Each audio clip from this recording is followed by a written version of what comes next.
War story, part 1. So, I go into the Navy. I go on my first deployment. It's actually a combat deployment, but we didn't actually see combat. I go on my second deployment, right? It actually ended up into being, no joke, the invasion of Iraq, right? So I have the invasion of Iraq. I'm on there. I'm a line company corpsman with the 1st Marine Division. I'm a doc, stinking motivated. I seen a lot of things.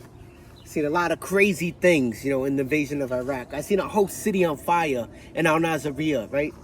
I'm with 1st Battalion, 4th Marines. I see a whole city on fire. I see people getting shot up, I seen people getting killed. I seen people getting murdered, Unfortunately, I seen a lot of crazy stuff. I almost died in Iraq, and I'm going to tell you that story. I told you already, but none of you guys watched it, so I'm going to tell you it again. Where 7 people actually died, and by the grace of God, he heard my cry and he got me out, and I was able to save 3 other people with God's help. I couldn't do it without God, right? So I come back from deployment, and no joke, like the adrenaline in me, right? I thought it was like motivation that needed to come out, right? It was like I was walking from the Battalion A station. It was like a clinic. I was always a field corpsman, but like when you're not in the field, you're taking care of your Marines, right? So I'm like this. I'm like walking home from the barracks. I'm like at the top of my lungs. I'm like left, right, up, right, up, right, up. I'm doing Marine Corps cadence, and the Marines are hearing me from the barracks like, Doc, you're sticking motivated. You're sticking motivated, Doc. Hoorah, simplified, yut. And I'm like, yut. No joke. The Marines thought I was freaking motivated, and I thought I was motivated. I just thought it was motivation that needed to come out. I didn't feel like screaming sometimes. I never felt that in my life, right? So then I go on my second deployment to Iraq, and this place is crazy. This is Husayba. This is the wild, wild west. No joke. IEDs, we're patrolling the streets. We're patrolling the streets. I'm looking up. I'm looking for snipers. We're patrolling the streets, right? No joke. I'm in the patrols, the combat patrols. We're raiding buildings. Like we're kicking down doors. We're making observation posts. Every single night we got mortared or rocketed. There's snipers, there's IEDs, there's VID. I can't even talk about vehicle-borne IEDs, VBIEDs, right? This place was nuts. Small arms fire. Freaking, I can't even describe it all, So like, anyway, with that being said, I come back. I have this adrenaline rush. I have this like motivation that needs to come out. The Marines are like, you're freaking motivated, Doc. I'm like, out. I'm singing cadences at the top of my lungs. So guess what? I get out the military 2006, late October 12th. Get out, come back home. Man, I didn't have those Marines. I didn't have that outlet no more. I couldn't sing cadence at the top of my lungs. I couldn't say, alright, and I started looking for other things. I started doing other things, right, to get that adrenaline out, right? And boxing was kind of an outlet, but when I didn't have boxing, I was getting into fights on the streets. I was hitting bus drivers. I was getting into, getting into these relationships with these women that I should not be in, right? And I was getting stabbed and just going crazy like I was going to kill somebody, right? And I made a lot of bad decisions, man. And I didn't want to get help. I thought if I got help, this is going to mess up my opportunity to adopt my sister, which I was fighting for. If I do that, if I have a career in the future, it's going to mess that up, And so, man, I never got help. And so people were saying, you got to get help. You got to get help. I remember getting arrested one night, and they were like, this is time to get help. Pride goes before the fall. Pride leads to shame. You need to get help. And so I still didn't get help. Then a chief told me that I need to get help. Chief Phillips, right? He's like, you need to get help.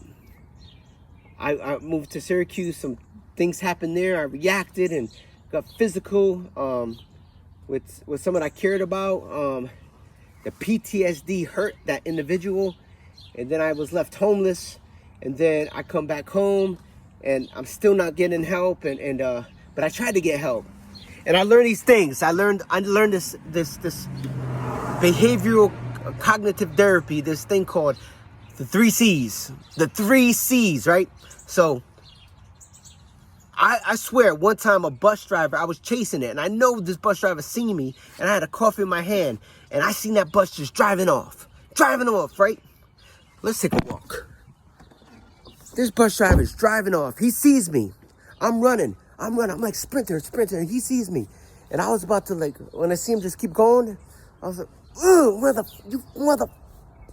But then, the 3 C's. I caught my thought, right? I caught it. I said, I'm feeling this way, right? I checked my thought and I said, you know what? Maybe he didn't see me. Or maybe somebody will see me throw that coffee and cuss that knows I'm a Christian and say, this is a bad Christian. This is a bad example. You know, what kind of Christian is he? And I could ruin my example. You know, they'll say I'm a hypocrite, right? Which I have been a hypocrite because I mess up all the time, right? So then, but I was like, also, maybe he's having a bad day. Or maybe that's just policy. He got to keep going. He got to keep moving, right?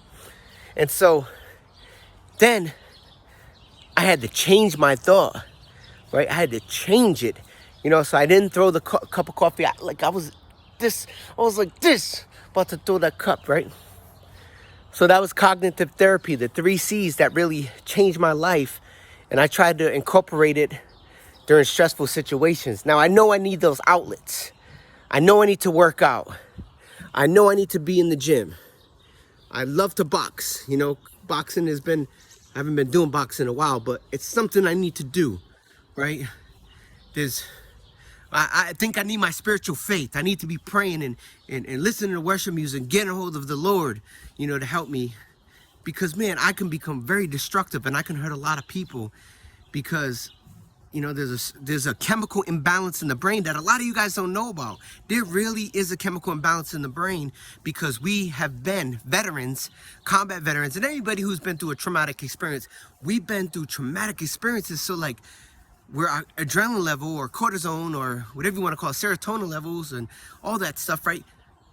Boom! Was it norepinephrine, whatever, shoots, wham, off the roof. And the only way we could relax sometimes is if we get that adrenaline out, right? And so that's what I know about PTSD. I need to get that adrenaline out. So it's important that you have an outlet because you can be destructive and you can hurt somebody. So you got to be able to manage your stress. You got to be able to manage your stress. And that's what this channel is about, right? Coming up with different variety of techniques, you know, gaining skills and there's this thing called neuroplasticity. And I want to learn more about that where, you know, I remember, like I told you in another video, my pastor told me, he said, David, do you think there's healing for PTSD? And I said, yes, I believe that God can heal. He can do all things. His hand is not too short. You know, God is able to do all things.